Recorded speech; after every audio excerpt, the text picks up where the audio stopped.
I'm talking here about flow, like water. That's what formlessness is. And so part of that means always recreating yourself, never staying the same, never staying in fixed positions.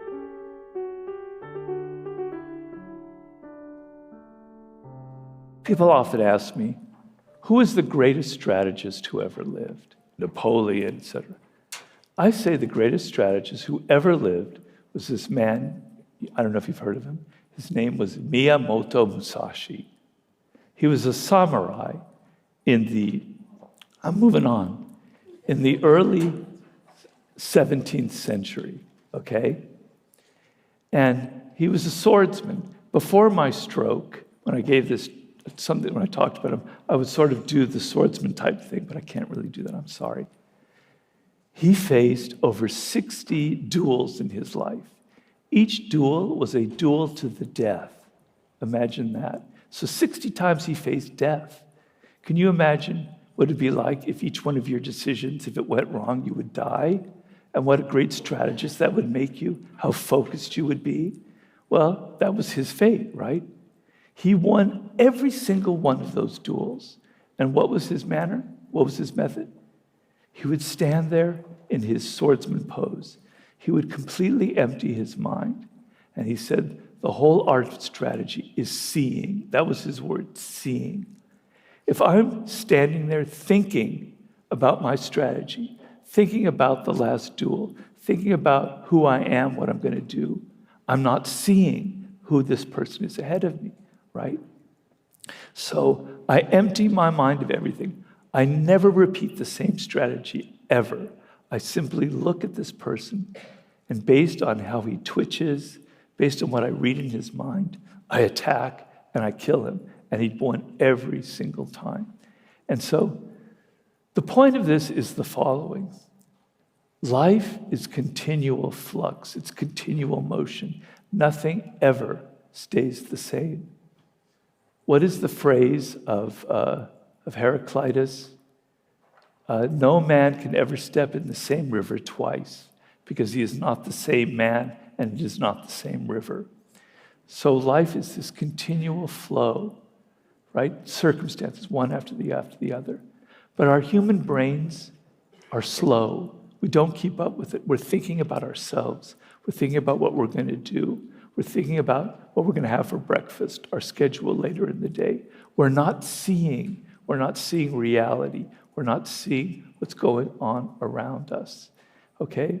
So this might sound like some grand abstract idea that I'm presenting to you today. I remembered. But actually, there's a purpose behind it. You see, because if you're trying to create fantasies, if you're trying to plan all the way to the end, if you're trying to be bold, you have to know what the world is. You have to be attached to reality, and you're not. I'm afraid to say you are not. You're in your head, you're dreaming, you're living in illusions. So we talked about the zeitgeist. We talked about the 60s, the 70s, the 80s, etc. That zeitgeist is always changing. It's in flux, right? And it's a product of young people. Young people are the engines that create the spirit of the times. They create change, etc. They're constantly happening. And if you're not seeing it correctly, you're missing out. Because power lies in foreseeing the next trend before it ever happens and grabbing onto it. So I'm an old guy, I'm afraid. I'm already in my 60s, I'm afraid to tell you. So I have no sense of what's going on with young people. I really don't. So what I do is I work with young people. I have Ryan Holiday, thank God. Ryan is my youth. He's half my age. Here's my eyes into what's going on. He saved my social media. So you need people like that in your world who attach you to the zeitgeist, who actually see what's going on, right? So you're there in the moment and you understand what's happening around you.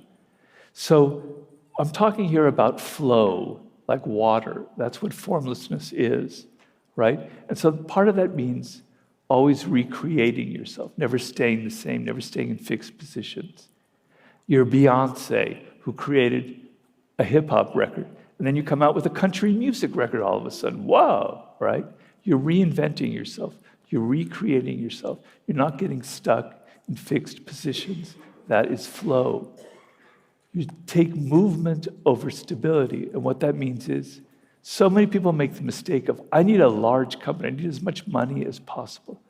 What you need in the modern world is mobility, is fluidity. You need to be able to move here, here, here, here if the circumstance come. But if you have a large lumbering company, an IBM, a Microsoft, you can't respond very quickly to things. You're too big. You need to decentralize in some way.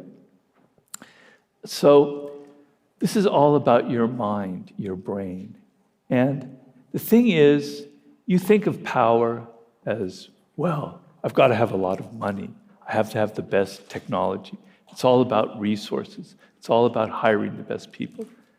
I'm sorry, erase all of that from your brains. Power is in your head. It's how you think. It's the flow that's in there. It's your ability to see. It's your ability to keep up with the moment, to not be tied to the past, to not be tied to strategies that worked 5 years ago, to not be tied to what other people are doing. You're seeing, you're in the moment, you're flowing with circumstances. That is true power. Whew. Okay, I've arrived now at the final stage here. Now, that gentleman there in the center, his name is Dov Charney, okay? I don't know, I'm sure you've heard about him, obviously. And in the year 2002, I think 2003, I met Dov Charney. He was such a fan of the 48 Laws of Power, he called it his Bible. Rather sacrilegious thing to say. And he gave it out to everybody, all of his employees, etc. He really wanted to meet me. And I met him in Los Angeles. At the time, there was only one American Apparel store in Los Angeles. And he had this factory, which he produced all of the clothing there. It was what he calls vertical manufacturing. Everything was built in this one factory. He was a really interesting guy, very funny. I liked him. We kind of bonded, and we became friends. And I visited the factory. And it was a thing of beauty. It was like something from the 1950s. This factory that he had created, where everything was manufactured there. He was hiring people. They were sewing. They were doing it all there. I was so impressed. He said, Robert, I want you to be a consultant with my company. I said, sure, Dov, why not? And then he started expanding more and more American apparels throughout Los Angeles, throughout the country, into Europe, into Brazil, into Asia, into Africa, right? And to fund all of this expansion, he had to do the common thing. He had to go public, because that's the best way to raise enough capital to expand like that, all right? And so this was in 2007, and he goes, Robert, I want you to be on the board of directors. And I go, Dov, I have absolutely no sense of business. I don't even know what EBITDA is. It's like another language to me. I'm not a business person. He goes, don't worry, Robert. You're a strategic genius. These other people are morons. I need you there. I go, sure, okay, why not? All right, okay. He expanded so quickly, he needed constant infusions of cash. And what happens? There's the crash of 2008. And as if you can remember back that far, all credit immediately stopped, right? And the prices for borrowing money just went through the roof, and he had to borrow. And so we were continually in debt. We were falling further and further and further behind. But furthermore, the company was flatlining. Sales weren't so great after a while. And these morons that were on the board of directors said, Dov, you need to have these line of clothing that we know sell really well. You need to come out with a pair of jeans. I was going, American Apparel doesn't make jeans. He goes, you have to have like formal wear. You have to have like kind of casual suits. Jesus Christ, what are these people talking about? Sure enough, he did it because he needed money, and it did infuse the company with cash. But he was falling into that trap that I had mentioned to you before, that kind of cringy thing when things are about 5 years behind the times. Because when he came out with an American Apparel, it was the 80s, it was Lycra, it was tight clothes, it was sexiness, etc. The main audience for American Apparel was 18 to 24-year-old girls. And girls are incredibly fickle, young women, are incredibly fickle. Their tastes change very quickly. It was becoming passé, and he was trapped in that passéness. It didn't have the edge anymore. It seemed so edgy then, but people were moving on. In fact, it actually kind of creepy and gross, and the brand wasn't doing so well. And I said, Dove, my one idea was, we need to have these retreats, Las Vegas, wherever you want. Every 6 months we meet and we discuss ideas about where to take the company, about where things are headed, how we can kind of move with the times. And he goes, oh, come on, Robert. I don't need any of that. I know what I'm doing. Just forget about it. It was at that point that I realized that he did not hire me as a strategic genius. He hired me to be a yes man, right? A lesson I have never forgotten. Okay, so the company's doing worse and worse and worse. He's making more and more mistakes.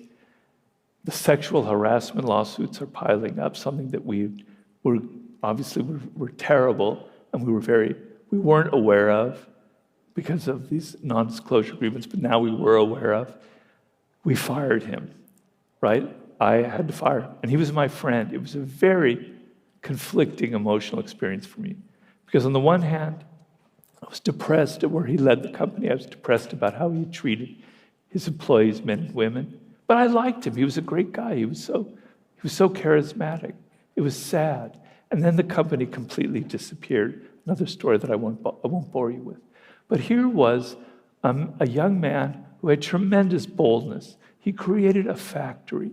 He had a vision, an image of that factory. It was beautiful, right?